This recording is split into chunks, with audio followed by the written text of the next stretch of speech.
যারা যিশুর সাথে খেতে বসেছিল তাদের সাথে লাসারও ছিল।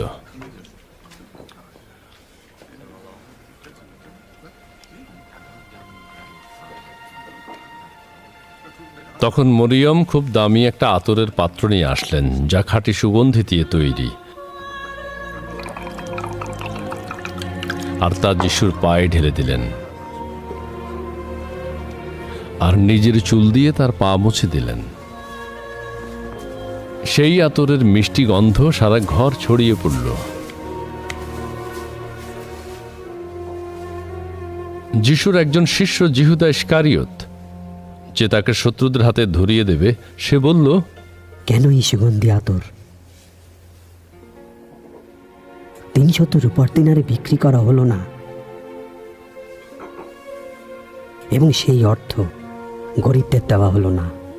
সে গরিবদের বিষয়ে চিন্তা করে বলে একথা বলেনি। আসলে সে ছিল একজন চোর। টাকার ব্যাগ তার কাছেই থাকতো, আর সেখান থেকে নিজের জন্য ব্যবহার করত। ওকে একা থাকতে দাও, আমাকে খবর দেওয়া পর্যন্ত তার কাছে যা রয়েছে তা রাখতে দাও। গরিবেরা সবসময় তোমাদের মধ্যে আছে, কিন্তু আমাকে তোমরা সবসময় পাবে না।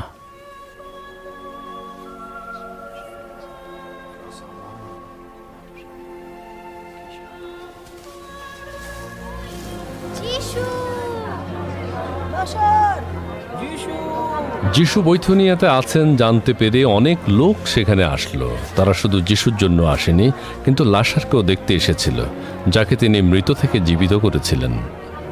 তখন প্রধান পুরোহিতেরা লাসারকেও মারার পরিকল্পনা করল, কারণ তার জন্য যিহুদীদের মধ্যে অনেক নেতারা তাদের ছেড়ে যিশুকে বিশ্বাস করেছিল।